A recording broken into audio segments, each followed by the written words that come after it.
দেশ অনেকটাই গরম। শুক্রবার বিভিন্ন জায়গায় দেখা যাচ্ছে যে গরম অবস্থা বিরাজ করতেছে, কিন্তু আমার এলাকায় ঠিকই কিন্তু দেখেন 57তম ব্রিজ আজকে উদ্বোধন করতেছি। কারণ এখানে অনেক মানুষ আছে যারা জীবনে ঠিকমতো কলমাও পড়তে পারে না। এরা না মেধা না কোটা এগুলা নিয়ে এদের চিন্তা নাই। এদের চিন্তা হলো সামান্য একটা ব্রিজ দিলে এই ব্রিজে পার হয়ে তারা যাইতে পারবে। দেখেন আপনি এই যে আজকের এই ব্রিজটা করাতে আমার এলাকায় এই পর্যন্ত মনে হয় 37 থেকে 38টা ব্রিজ আমি এই মাত্র 6 মাসে আমি উদ্বোধন করতে পারছি। এটা আমার জন্য একটা বড় পাওয়া। আপনি দেখেন আগে কি ছিল এটা একটু দেখাইতে চাই। এইটাও আমি বানাই দিছিলাম, পরে এটাকে আবার এটাকে আবার পুরা পাকা করা হইলো। পানির স্রোতটা দেখেন, এখানে কত মানুষের যে কষ্ট হইতো। আমি জানি যে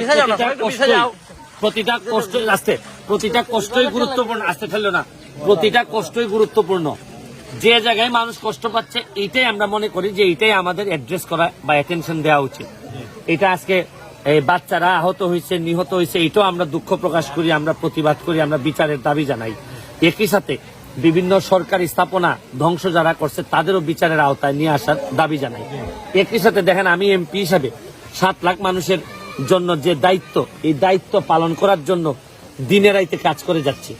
গতকালকে বৃহস্পতিবার 3টার সময় ঢাকা ছিলাম, ঢাকাতে লাইভ করছি, ভিডিও করে কালকে রাতে এসেই আজকে সকালবেলা এটা দ্বিতীয় ব্রিজ আমার উদ্বোধন, এটাও আমি শেষ করে যাচ্ছি।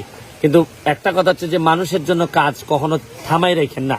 হয়তো আমি রাইট হইতে পারি, আমি রং হইতে পারি, কিন্তু একটা জিনিস আমি বুঝি যে মানুষের কষ্ট নিবারণের জন্য কাজ করলে এটার পুরস্কার স্বয়ং রাব্বুল আলামিন দেন। আচ্ছা ভাই, দেশের শান্তির জন্য আপনি কেন এমপি পদ সরে যেতে বলছিলেন? না, আমি বলছি যে যদি এমন কোনো পরিস্থিতি হয় যে আমার এমপি পদ থেকে সরে গেলে দেশে শান্তি আসবে বা দেশের মানুষের উন্নতি হবে, আমি এটা বুঝাইতে চাচ্ছি যে কোনো পদের জন্য আমি কোনো পক্ষ অবস্থান নেওয়া বা না নেওয়ার বিষয়টা না।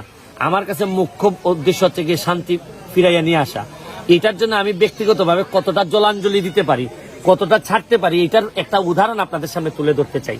ধরেন আমি বললাম যে ভাই আমি সবই চাই, কিন্তু আমার এমপি পদটা কোনোভাবে ছাড়বো না। আমি এই রকম লোক আমি না।